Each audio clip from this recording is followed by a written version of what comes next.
ধর্মনগর শহর কাঁপিয়ে জেলা শাসকের নিকট মনোনয়নপত্র জমা দিলেন জেলা পরিষদের বিজেপি মনোনীত প্রার্থীরা। মঙ্গলবার উত্তর ত্রিপুরা জেলার জেলা শাসক দেবপ্রিয় বর্ধনের নিকট নিজেদের মনোনয়নপত্র দাখিল করলেন উত্তর জেলা পরিষদের 17 জন প্রার্থীরা। এদিন সকাল থেকে বিজেপির জেলা কার্যালয়ে দলীয় কর্মী সমর্থকদের নিয়ে হাজির হন জেলা পরিষদ প্রার্থীরা।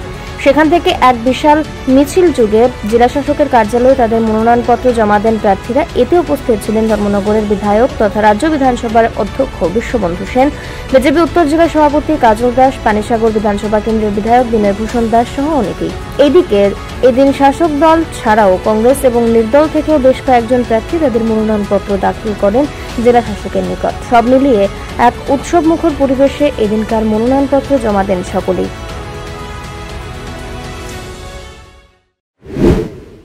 আমি 2 নং জেলা পরিষদের আসন সদস্য হিসাবে এবার দ্বিতীয়বারের মতো আবার জনগণ আমাকে সুযোগ দিয়েছে। আগের 5 বছরও আমি জেলা পরিষদের মেম্বার ছিলাম। এইবার দল আমাকে আবার মনোনয়নপত্র জমা দেওয়ার সুযোগ দিয়েছে। এইমাত্র আমি মনোনয়নপত্র জমা দিয়ে এলাম।